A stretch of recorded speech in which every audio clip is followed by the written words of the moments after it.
Saber Direito desta semana é sobre direito administrativo. Você vai saber mais sobre licitações públicas, exceções ao dever de licitar, fundamentos do contrato administrativo, dever de gestão e sanções administrativas. As aulas são com o professor Túlio Silveira. Olá, seja bem-vindo. Nós estamos no terceiro encontro do programa Saber Direito. O tema de hoje diz respeito aos contratos administrativos, da elaboração à gestão. Nessa terceira aula, nós teremos contato direto com o fundamento do contrato administrativo, bem como as suas cláusulas obrigatórias. Na primeira aula, nós tivemos a oportunidade de percorrer os princípios que se relacionam com as licitações públicas, falamos da habilitação dos licitantes, trabalhamos as modalidades, trabalhamos os tipos de licitação. Na segunda aula, nós comentamos a respeito das contratações diretas, sem licitação, a inexigibilidade e a dispensa de licitação. Na segunda aula, nós demonstramos quais são as exceções ao dever de licitar, especificamente em relação àqueles dois dispositivos, do artigo 24 e do artigo 25. Hoje, nós iremos tratar do fundamento do contrato administrativo e suas cláusulas obrigatórias. Eu quero percorrer com você, internauta, telespectador, de forma bem objetiva e prática a respeito do contrato administrativo. Topograficamente, nós encontramos as cláusulas obrigatórias do contrato administrativo no artigo 55 da Lei 8666. No entanto, as regras do nascedouro dos contratos administrativos estão descritas do artigo 54 em diante da Lei 8666. A partir de uma análise holística dos dispositivos que nós iremos comentar, você, internauta e telespectador, terá uma visão sistêmica desse conjunto, dessa ordenação de dispositivos que a administração se sujeita. Nós trataremos a respeito da obrigatoriedade dos contratos, mencionaremos a respeito da sua respectiva lavra, onde esse contrato deve ser lavrado, onde esse contrato deve ser registrado, onde esse contrato deve ser publicado, qual o prazo dessa publicação, quais são as suas cláusulas obrigatórias, porque a partir desse momento, estudando os contratos administrativos, nós estamos no meio da nossa trajetória dos nossos encontros.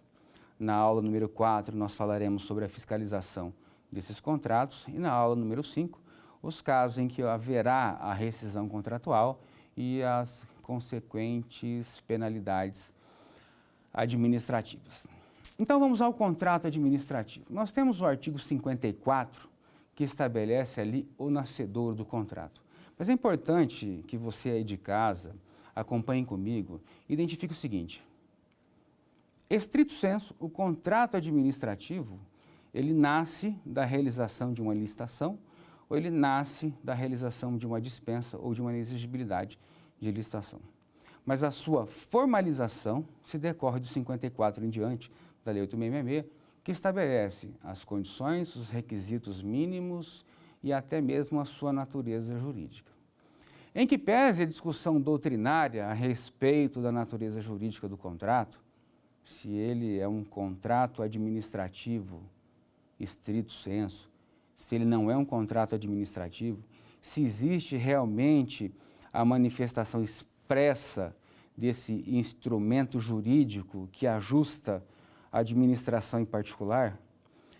Em relação aos vários tipos destes contratos, eu quero trabalhar com você aqui um contrato de serviço.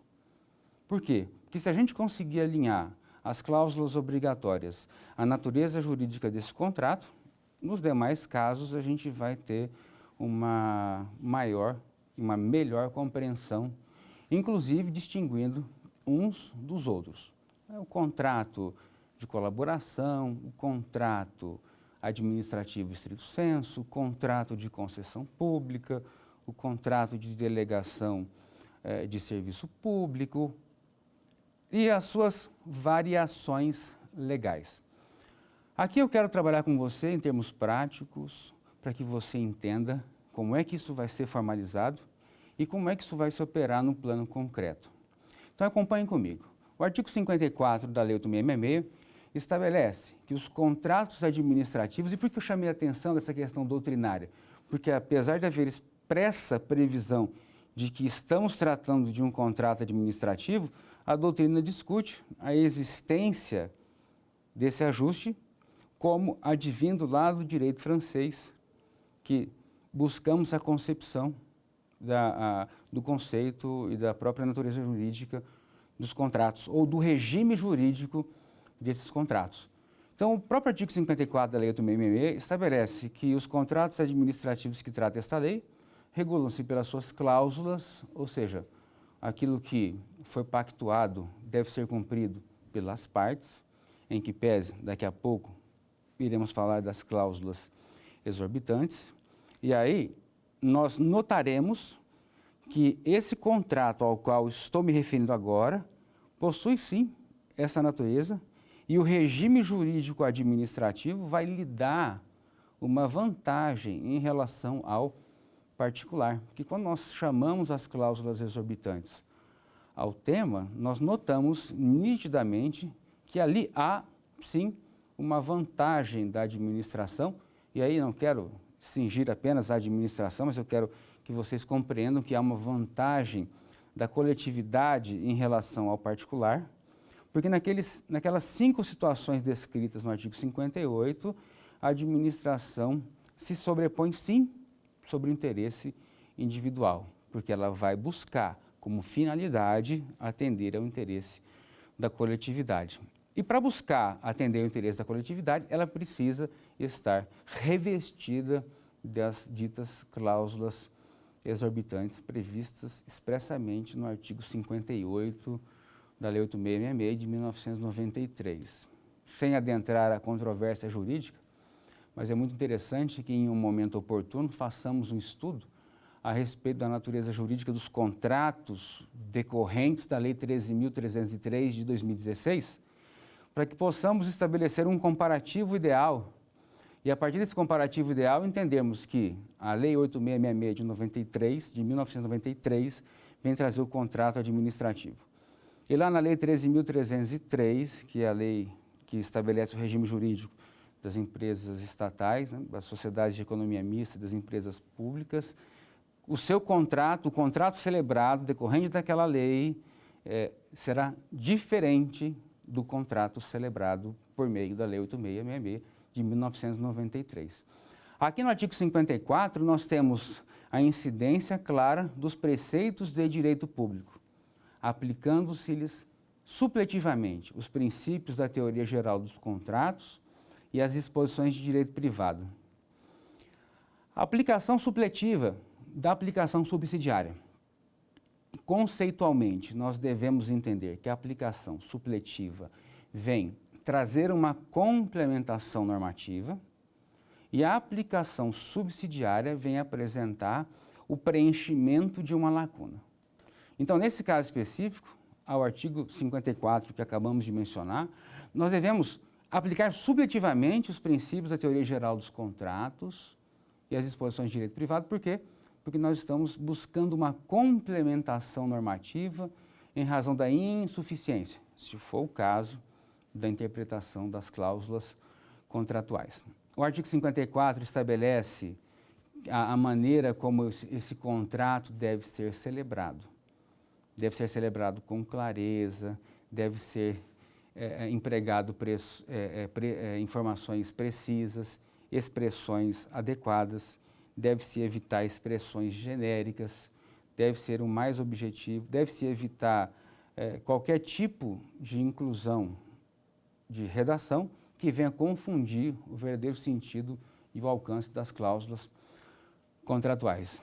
O que é muito importante mencionar a respeito dos contratos administrativos é que as cláusulas, e aí me refiro à equação econômico-financeira do contrato, deve ser mantida durante toda a execução contratual.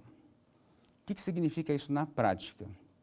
A administração, apesar de possuir a prerrogativa de, em determinados casos, se sobrepor ao interesse do contratado, ela precisa respeitar a equação econômico-financeira desse ajuste. Em todos os casos, ao percorrermos e analisarmos a Lei 8.666, o legislador manteve sempre o quê? A necessidade da manutenção da equação econômico-financeira. Em termos práticos, isso significa que todo contrato administrativo, ainda que venha a sofrer uma modificação, o direito do contratado em receber pela justa remuneração da obra, do serviço ou do fornecimento está expressamente previsto. Cláusula exorbitante não tem o condão de impor a bancarrota ao contratado. Pelo contrário, cláusula exorbitante vai trazer ali rapidamente quais são os casos em que a administração pode se sobrepor, respeitados os direitos do contratado. Nessa perspectiva, é importante destacarmos que os contratos serão lavrados nas respectivas repartições interessadas, os contratos e seus aditamentos. Por que os contratos e seus aditamentos? É importante identificarmos o seguinte: internauta, telespectador, o contrato administrativo, em sendo um ajuste escrito entre a administração e um terceiro, e aí no nosso exemplo, em um terceiro particular para a prestação de serviço, deve fazer previsão de todas as cláusulas obrigatórias. Perfeito? Conhecedor das regras inicialmente estabelecidas, a administração vai buscar estabelecer a cobrança fiel daquilo que foi pactuado. Nessa perspectiva, onde eu tenho todas as cláusulas, onde eu tenho todas as condições, o que nós precisamos demonstrar é que todo contrato assinado tem um procedimento. Toda alteração desse contrato também vai refletir um procedimento. Então, o contrato vai ser lavrado, os seus aditamentos serão lavrados, serão registrados. Tá? A formalidade que a legislação determina é prevista no artigo 60 da Lei 8.666. No artigo 60 da Lei 8.666, nós estabeleceremos as condições de quê? De que se um determinado ajuste prevê forma que decorra de lei, a administração vai se socorrer daquela complementação normativa. E nesse caso, expressamente, está definido que o contrato e seus aditamentos serão lavrados nas repartições interessadas, as quais manterão arquivo cronológico dos seus autógrafos, ou seja, das suas assinaturas, e registro sistemático do seu extrato, salvo os relativos a direitos reais sobre imóveis, porque aí, como há uma forma prevista em lei, esse direito real vai se formalizar por meio de instrumento lavrado mediante cartório de notas. De tudo juntando-se cópia no processo que se deu origem. Então, buscando o conceito de contrato administrativo apresentado pelo professor Marçal Justem Filho, nós podemos depreender do seu conceito a necessidade de melhorarmos a busca pela natureza jurídica do contrato administrativo. Porque, ao analisar a obra do professor Marçal, em que pese uma brilhante obra, ele faz essa distinção em relação às várias espécies de contrato, e dele extraindo o contrato administrativo em sentido próprio, em sentido restrito, ou seja, fazendo essa delimitação ao contrato. O professor Marçal Justem Filho conceitua como contrato administrativo em sentido restrito, sendo um acordo de vontades em que uma das partes integra a administração pública, orientado a constituir relação jurídica submetida ao regime de direito público, ou seja, ele afirma estarmos falando de um regime jurídico de direito público e destinada ou a satisfazer de modo direto necessidades da administração. Então, buscando no conceito do professor Marçal Justem Filho, é inevitável mencionarmos que a administração é uma das partes contratantes. É inevitável mencionarmos que o objeto é de interesse, é um bem público, um serviço público, algo de necessidade pública. É inevitável identificarmos e trazermos para o conceito que há uma autonomia de vontade relativizada nesse ajuste. E por que aqui há uma autonomia de vontade relativizada nesse ajuste? Se nós retomarmos o conceito, as condições lá atrás da licitação, nós podemos notar que ninguém é obrigado a participar de processo licitatório. A administração divulga um edital e os interessados comparecem. Quando a administração divulga um edital e os interessados apresentam sua proposta, a partir daquele momento nós notamos que cria-se um vínculo obrigacional entre o interessado de participar do certame e a administração. Tulio, mas você está se referindo à concorrência, à tomada de preços de convite, que após a entrega dos envelopes, não se pode mais falar em desistência de proposta se encerrada a fase de habilitação. Correto. Até o encerramento da fase de habilitação, naqueles casos, é possível que o concorrente, que o interessado, possa retirar as suas propostas comerciais, porque lá se abre a habilitação. E quando digo retirar a proposta, é retirar o envelope da proposta, porque a proposta ainda não foi aberta. Então, a Lei 866 traz essa característica própria de que, encerrada a fase de habilitação, não cabe mais desistência de proposta. Então, a transição entre o encerramento da fase de habilitação já cria, obrigatoriamente, com o interessado, esse vínculo com a administração. E que só será desfeito caso esse licitante não venha sagrar-se vencedor. Ou que permaneça em segundo, terceiro, quarto ou quinto colocado, ou na ordem de classificação. Mencionei esse dispositivo para que possamos fazer referência justamente a essa autonomia da vontade. A partir do momento em que eu sou classificado em primeiro lugar no certame, essa autonomia de vontade de desejar celebrar o contrato ou não desejar celebrar o contrato já deixa de existir. Por quê? Classificado em primeiro lugar, a administração vai convocar o adjudicatário para assinar o contrato. Ela convoca, ela já não mais convida. E aí, se ele não comparecer, ele vai sofrer as penalidades legais. Então, veja que essa autonomia de vontade, ela é relativizada, ela não é plena. Eu tenho autonomia para participar, mas a partir da participação, eu não tenho autonomia para me desligar desse compromisso sem sofrer as sanções legais. Também nós podemos mencionar, como critério aí do contrato administrativo, o desnivelamento jurídico entre as partes. E esse desnivelamento jurídico se dá em razão das cláusulas exorbitantes previstas no artigo 58.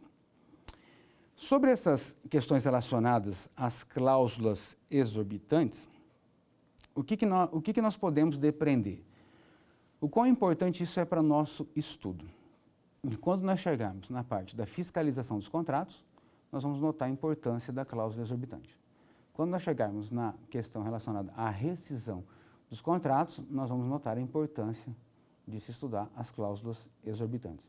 E aqui agora, nas cláusulas obrigatórias do nosso contrato administrativo, nós também iremos notar a importância de acordo com os respectivos dispositivos que vou apresentar para vocês. Porque eu quero pegar o artigo 55 e destrinchar os 13 incisos nas normas equivalentes, nas cláusulas necessárias e tentar mostrar para você que é fundamental, além de estudarmos o artigo 55, trazermos a legislação extravagante para apoiar.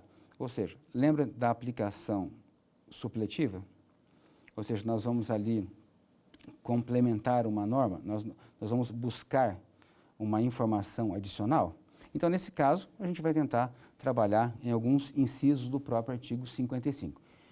Já fazendo referência à cláusula exorbitante do artigo 58. Professor Túlio, mas o que são cláusulas exorbitantes?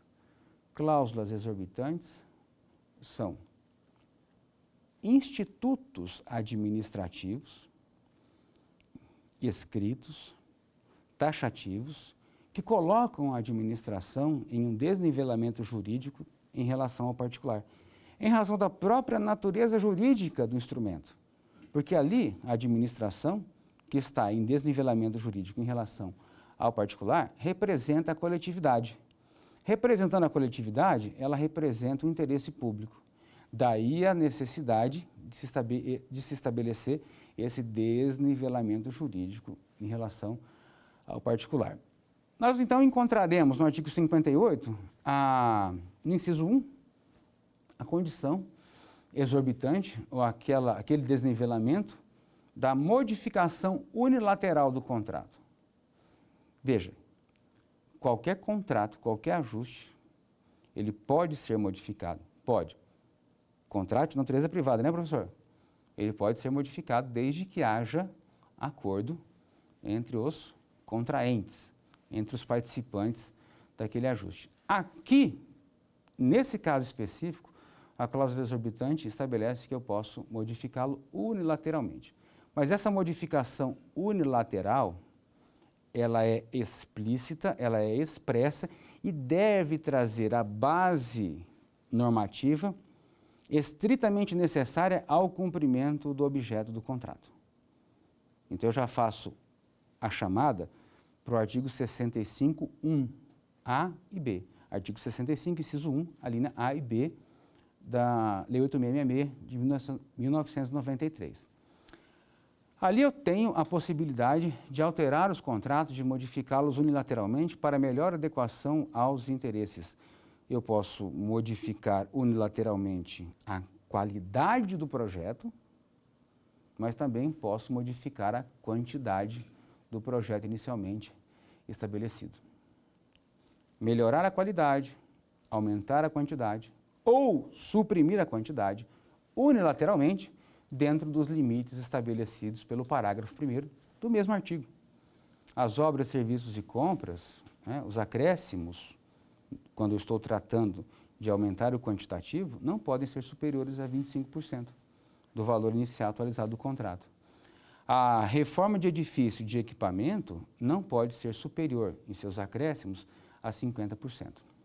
Mas por que você enfatizou nessa modificação que os acréscimos estabelecerão o limite?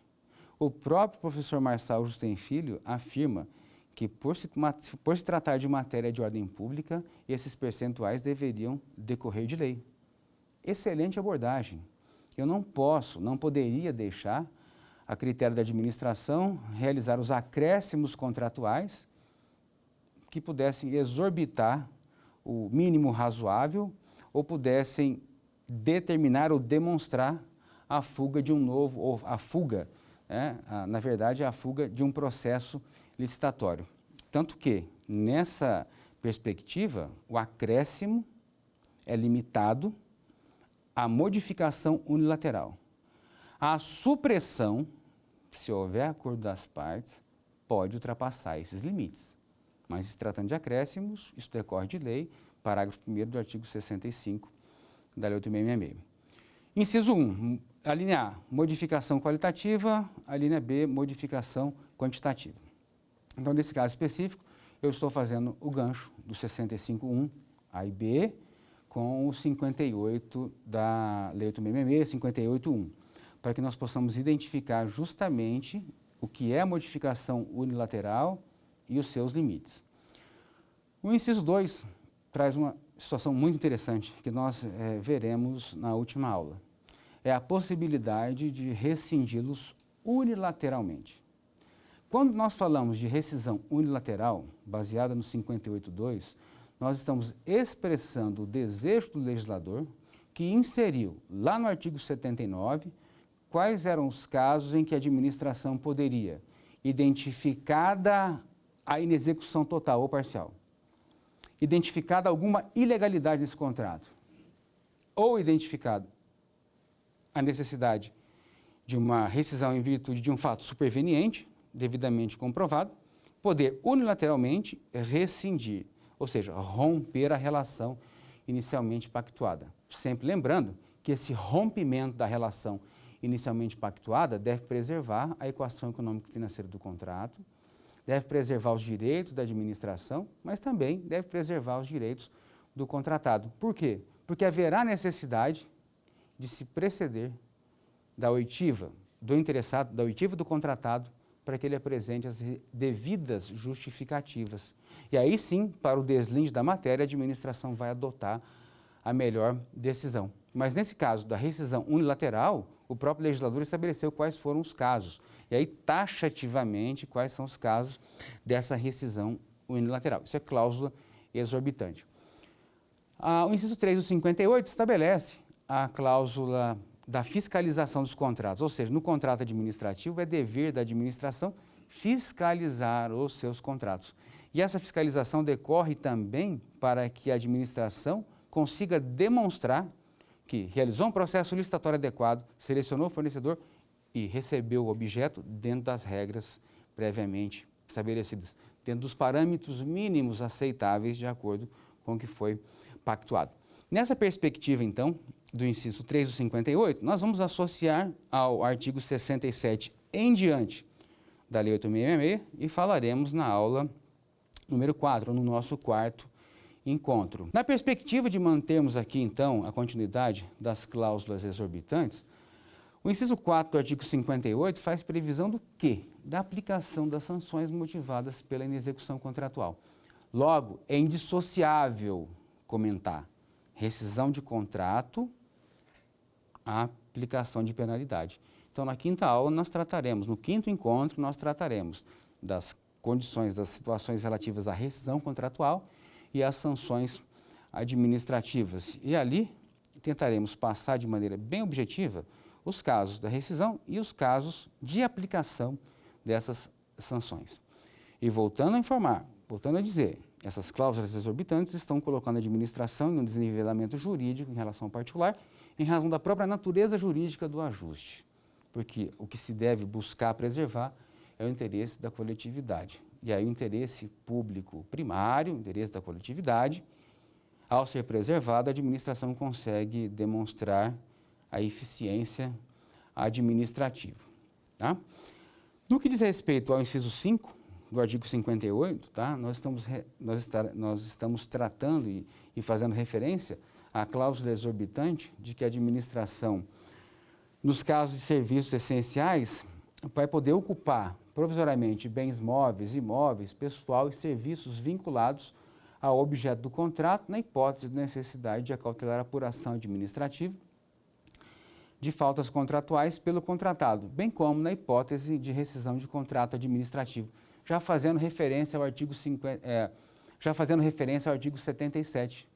Tá? Por quê? Porque em caso de inexecução total ou parcial, é assegurado o direito da administração de buscar exercer o seu direito com a rescisão contratual, com a aplicação das multas, com a execução da garantia, por exemplo, para ter ressarcido os prejuízos causados pelo então contratado, pelo então particular selecionado.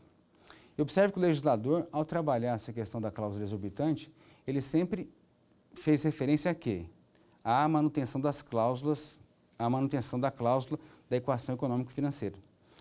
As cláusulas econômico-financeiras e monetárias dos contratos administrativos não podem ser alteradas sem prévia concordância do contratado. O que eu disse no início? Cláusula exorbitante não tem o condão de opor, de apresentar, de impor a bancarrota ao contratado. Nesse caso específico, a administração também deve levar em consideração essa manutenção, ou seja, a manutenção dessas condições para que ele possa exercer efetivamente a execução contratual. Quando nós trabalhamos as cláusulas obrigatórias, eu quero passar aqui com vocês alguns dispositivos do 55 que são bem interessantes no aspecto prático.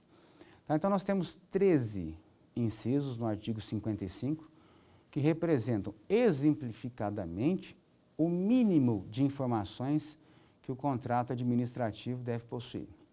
Então, se analisarmos 55, 1 ao 13, nós identificaremos o seguinte: o que minimamente, internauta, a administração deve cumprir em relação a esse ajuste. O artigo 55 da Lei 8.666, de 93, estabelece: são cláusulas necessárias em todo o contrato as que estabeleçam o objeto e os elementos característicos. Isso já decorre da própria licitação, ou seja, na licitação já foi definido o objeto, e aqui a gente vai traduzir apenas, então, somente aquilo que foi descrito na proposta comercial e aquilo que foi aceito pela administração contratante. O regime jurídico da sua execução e a forma de fornecimento. O inciso 2 apresenta uma situação bem interessante, que está prevista no artigo 10 da Lei 8.666. No artigo 10 da Lei 8.666, nós temos os regimes de execução. E aí, só para a gente comparar, nós temos o regime de execução direta e nós temos o regime de execução indireta. No regime de execução direta, a administração, utilizando o seu pessoal, os seus recursos materiais, executa o objeto do contrato, não seleciona terceiro.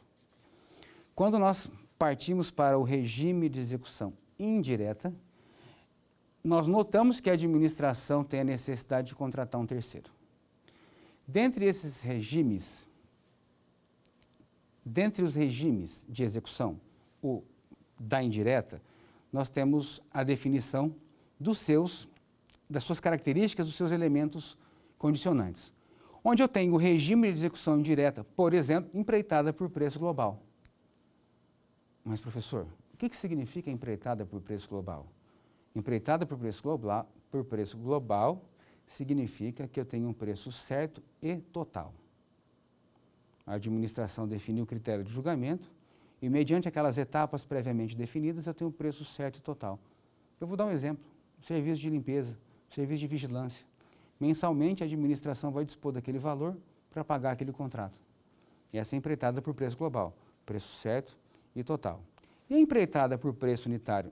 Empreitada por preço unitário também é um regime de execução indireta. Na empreitada por preço unitário, nós temos um preço certo de unidades determinadas. Nesse preço certo de unidades determinadas, a administração estabeleceu o seguinte: o que é um preço certo de unidades determinadas? Eu vou pagar por aquilo que efetivamente foi executado. Vou dar um exemplo: um serviço de reprografia, onde a empreitada por preço unitário faça a reflexão direta às unidades efetivamente extraídas. Nós temos a empreitada integral, onde eu tenho a contratação do empreendimento como um todo e que o mesmo vai entrar em operação assim que concluído. A administração recebe a chave do empreendimento para poder utilizar. E nós temos a tarefa enquanto regime de execução indireta para os pequenos reparos, com fornecimento ou sem fornecimento de material. A forma de fornecimento refere-se à compra. Atualmente, a Lei 8666 de 93 traz lá no artigo 6º, inciso 3, a definição de compra, toda aquisição remunerada que pode ser realizada de uma só vez ou parceladamente. Então, a forma de fornecimento integral ou parcelada. E tudo isso em conformidade com o próprio artigo 6º da Lei 8666, que trouxe esse conceito, e o artigo 10 da Lei 8666 de 93. Nós temos no inciso 3 aqui a necessidade de identificar algumas condicionantes a respeito do dispositivo. Por quê? Porque ele é bem extenso. Então, a título didático, se faz necessário explodirmos, metaforicamente, o inciso 3. Por quê? Porque daqui extrairemos o preço, extrairemos as condições de pagamento, extrairemos os critérios, database e periodicidade do reajustamento de preço, extrairemos os critérios de atualização monetária entre a data do adimplemento da obrigação e a do efetivo pagamento. Então, se faz necessário destrincharmos aqui os dispositivos. Então, rapidamente aqui, o preço é aquele alcançado na licitação, é o preço em moeda corrente nacional, salvo nos casos em que eu estiver me reportando a uma licitação, a uma concorrência de âmbito internacional, que vai observar as regras do comércio exterior, mas basicamente, previsto ali no artigo 5º da Lei 8666, todos os valores, preços e custos utilizados nas licitações terão como expressão monetária a moeda corrente nacional. E ali ele faz a ressalva, do artigo 42, no que diz respeito às contratações internacionais. A respeito das condições de pagamento, é que nós precisamos destrinchar um pouco mais. Por quê? Como é que funciona na prática para quem quer vender para a administração? Ele participa de um processo licitatório, ganha o processo licitatório, tem o objeto adjudicado a seu favor. A administração emite a nota de empenho. A administração convoca o interessado para assinar o contrato. O interessado comparece e assina o contrato. A administração estabeleceu naquele cronograma o prazo de execução e as condições de execução. O interessado executa o objeto, apresenta a nota fiscal ou o documento de cobrança. A administração analisa se está tudo de acordo. O responsável pelo acompanhamento e fiscalização do contrato atesta aquele documento. A partir desse momento, nós iniciamos a contagem do prazo para o respectivo pagamento. Se a despesa for de valor de até o limite estabelecido no artigo 24, inciso 2 da Lei 8666, atestado esse documento, a administração terá até 5 dias úteis para realizar o pagamento, previsto no próprio parágrafo do artigo, no parágrafo 1º, 2º e 3º do artigo 5º da Lei 8666. Se o valor dessa despesa for superior ao limite estabelecido no artigo 24, inciso 2, a administração terá até 30 dias para realizar o respectivo pagamento. Então, o prazo de 5 dias dentro do limite estabelecido do artigo 24, inciso 2, não quer dizer que se refira apenas à dispensa de licitação. É para a despesa dentro daquele limite. 5 dias úteis, até 5 dias úteis. Para as despesas que superarem aquele limite, a administração não pode realizar o pagamento com prazo superior a 30 dias. Então, dentro dessas condições de contratação e de pagamento, deve ficar consignado cláusula contratual definindo as condições de pagamento. Lá na frente também deve ficar consignado as condições onde nós iremos estabelecer o critério da database de atualização monetária entre a data do adimplemento e a do respectivo pagamento. Ou seja, se ultrapassar os 30 dias, a partir do 31º dia já é devida atualização monetária em razão daquele atraso causado pela administração. O prazo dos 30 dias ao qual me referi agora está descrito no artigo 40, linha A, da Lei 8.666. Artigo 40, inciso 14, a linha A, da Lei 8.666 de 1993. Tá? Nessas condições de pagamento, deve-se observar a ordem cronológica das despesas. Aquele que ingressa primeiro, sai primeiro. Aquele que entra para pagamento primeiro, deve sair primeiro. Essa é a ordem cronológica estabelecida pela própria legislação e aí buscando até adicionalmente chamar a atenção para as disposições contidas na Instrução Normativa 05 de 2017, emitida pela SEGES, do então Ministério do Planejamento, atual Ministério da Economia. Trabalhando essa questão das condições de pagamento, nós passamos para os critérios, database e periodicidade do reajustamento de preço. Antes de prosseguirmos com o artigo 55, eu quero chamar para um quiz.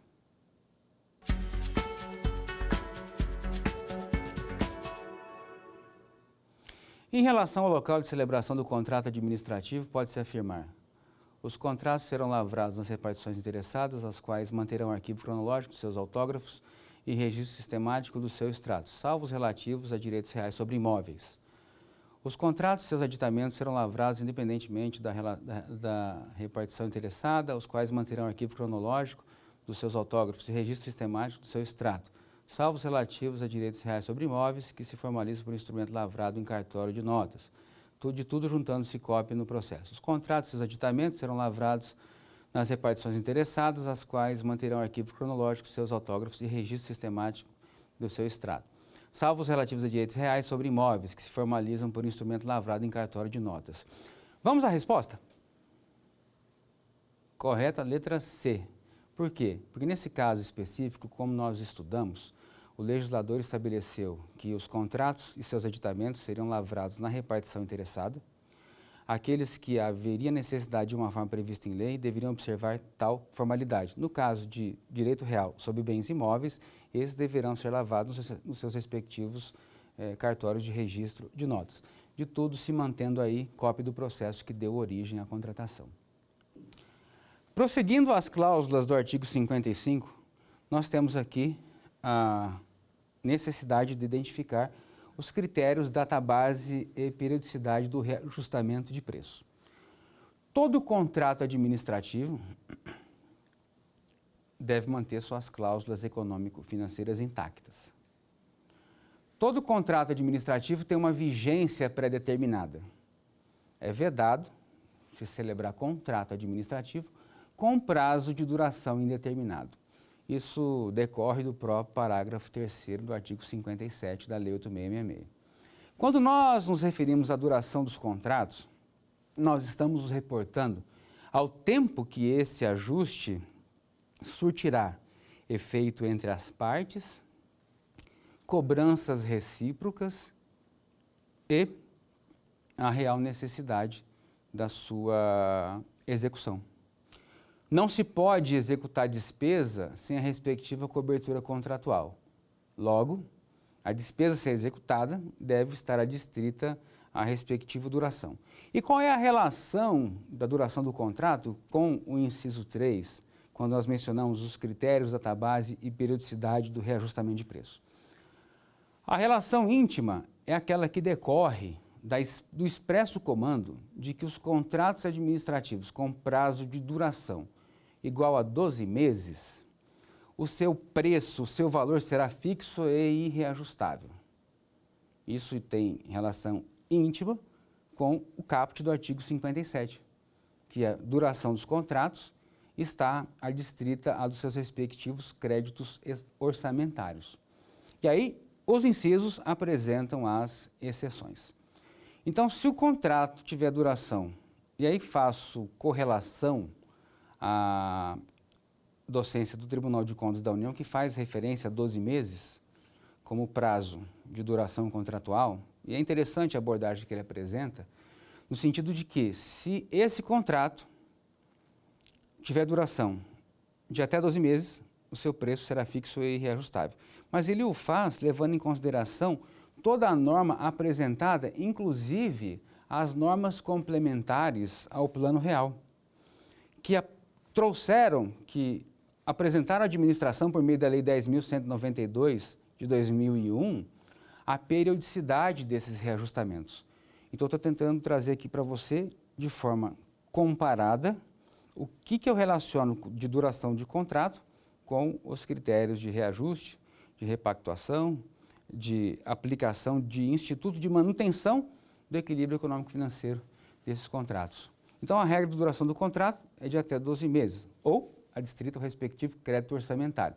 Aí nós temos as suas exceções, aqueles projetos cujos produtos estejam contemplados nas metas do plano plurianual, previsto no inciso 1, no inciso 2, aos contratos de duração continuada, aos contratos de serviços de duração continuada, que poderão ser prorrogados por iguais e sucessivos períodos, limitados a 60 meses. Né? A alocação de equipamentos e serviços de informática, onde nós teremos ali o prazo de duração de até 48 meses. E, recentemente, a inclusão de alguns incisos da própria dispensa de licitação, que estendem esses contratos, que aludem ao inciso 5 do artigo 57, até 120 meses. No caso específico aqui, trazendo e fazendo uma alusão a essa condição prevista, onde os critérios database e periodicidade de reajustamento de preço, eu quero demonstrar para você o seguinte, que se a duração for de até 12 meses, o valor do contrato é fixo e irreajustável. Se o contrato tiver duração superior a 12 meses, aí sim nós vamos identificar aqui quais são esses critérios, periodicidade e database para o reajustamento de preço. Esse reajustamento de preço, nós podemos levar em consideração e mencionar que é o gênero da manutenção do equilíbrio econômico-financeiro, onde busca apresentar por meio das suas espécies, e aí o reajuste em sentido estrito, ou a repactuação introduzida pela Instrução Normativa 05 de 2017, da SEGES, do então Ministério do Planejamento, e a contagem dos seus prazos e os seus respectivos objetos. Traduzindo de forma objetiva que, no caso concreto de se estabelecer esses critérios, essas condições e essa periodicidade, ela vem justamente para dar uma resposta para a administração de qual seria o instituto a ser aplicado, que objeto esse instituto faz referência, se existe prazo pré-determinado e como isso deve se traduzir no plano concreto. Então, se buscarmos aqui a experiência apresentada pelo inciso 3, no que diz respeito a esses critérios de reajustamento, eu separei para vocês aqui duas formas de identificar. Eu trouxe o gênero reajustamento de preços enquanto riscos decorrentes de cláusulas contratuais, ou seja, é uma alha ordinária. E nós temos o reequilíbrio econômico-financeiro, que decorre de uma alha extraordinária. A alha, para o grego, nada mais é do que risco. Então, a alha ordinária é o risco contratual. A alha extraordinária é o risco extracontratual. Então, resumindo aqui para você, internauta, para você que nos está acompanhando pela TV Justiça, é importante decifrarmos dentro do gênero reajustamento de preço as suas espécies. E aí a legislação nos presenteia com 2 institutos, com 2 espécies, para que possamos trabalhar esse equilíbrio contratual. Nós temos o reajuste em sentido estrito, onde eu tenho um prazo de 1 ano, contado a partir da apresentação da proposta ou do orçamento a que essa proposta se referir, mediante um índice previamente estabelecido no contrato, e esse índice faz referência a um objeto específico. Pode ser um serviço, pode ser um fornecimento, pode ser uma obra, mas desde que a duração seja superior a 12 meses. Nessa perspectiva, e passando para outra espécie desse gênero, reajustamento de preço, nós encontramos o que a legislação extravagante nos apresenta como repactuação. Ou seja, a repactuação dos contratos administrativos de serviço de natureza continuada com emprego exclusivo de mão de obra para o tomador de serviço, cuja duração venha a ser superior a 12 meses. Qual a diferença de um e de outro?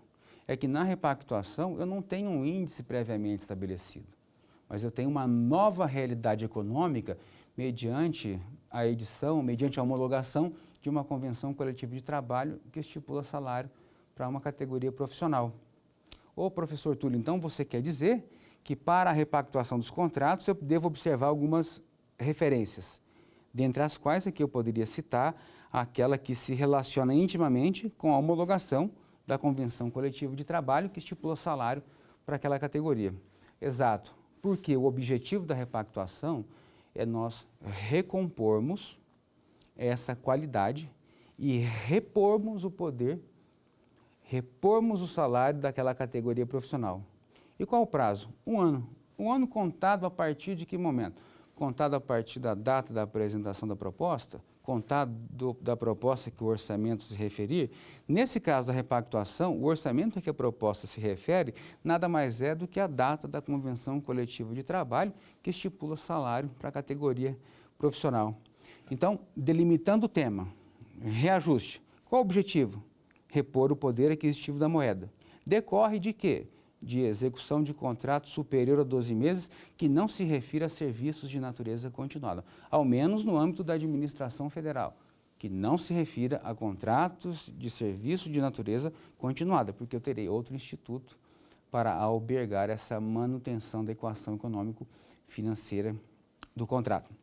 Nesse caso, eu tenho reajuste, contrato de serviço, fornecimento ou obra, cujo prazo seja superior a 12 meses, eu tenho o objetivo de repor o poder aquisitivo da moeda em razão da corrosão temporal por inflação ou qualquer outro movimento que possa impactar diretamente nesse contrato.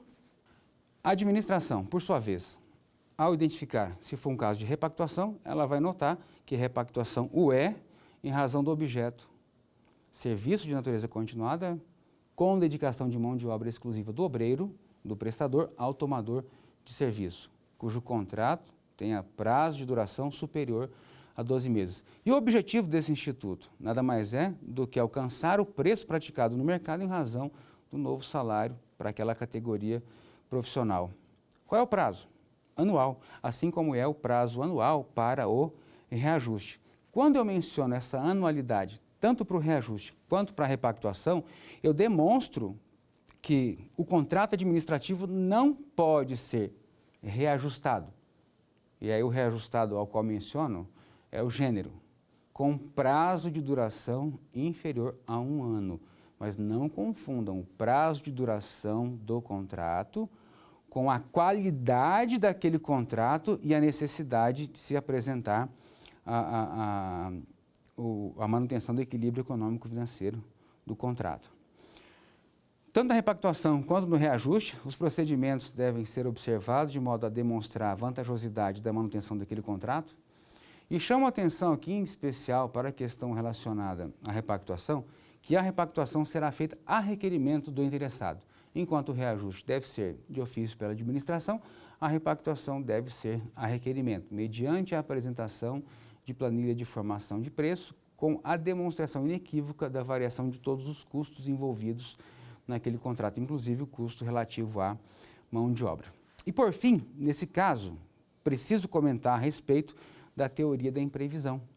A teoria da imprevisão, nesse caso, não se refere ao reajustamento de preço, mas se refere à alha extraordinária e extracontratual, prevista na linha D do artigo 65 da Lei 8666. Nesse caso específico, ela vai ser utilizada para restabelecer a condição em que inicialmente foi pactuado, em que inicialmente foi ajustado esse termo, esse contrato, em razão de forte incidência externa, extracontratual, que está tornando impossível a sua execução.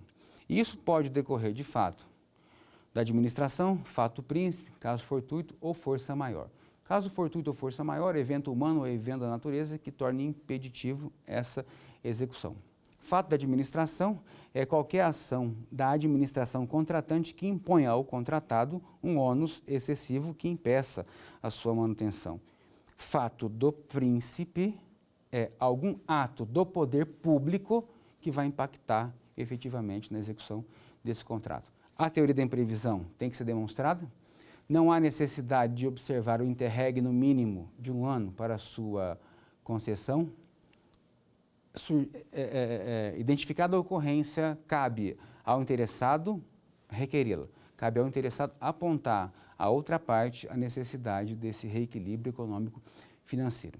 Então, para a gente poder fechar esse assunto relativo aos critérios da database de reajustamento de preço, eu me refiro aqui rapidamente a uma tabelinha que montei, onde nós temos aqui o Instituto Teoria da Imprevisão. Qual é o objetivo? Recomposição dos custos.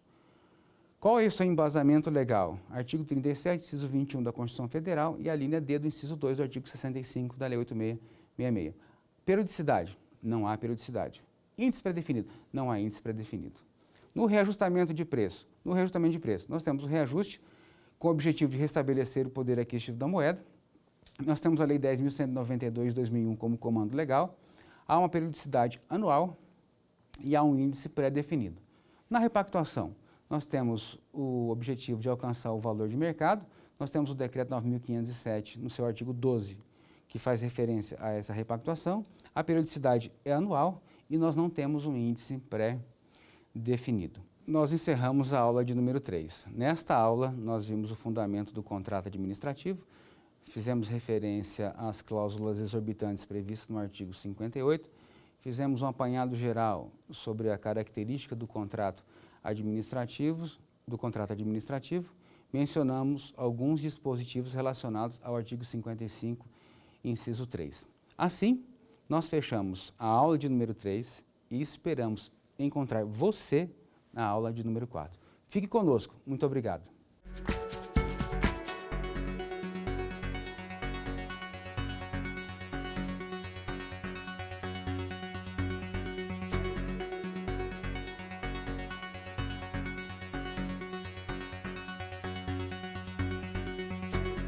Quer dar uma sugestão de tema para os cursos do Saber Direito? Então mande um e-mail para saberdireito@stf.jus.br ou entre em contato pelo nosso WhatsApp. O número é esse que aparece na sua tela. Você também pode estudar pela internet. Basta acessar o site tvjustiça.jus.br ou rever as aulas no canal da TV no YouTube, TV Justiça Oficial.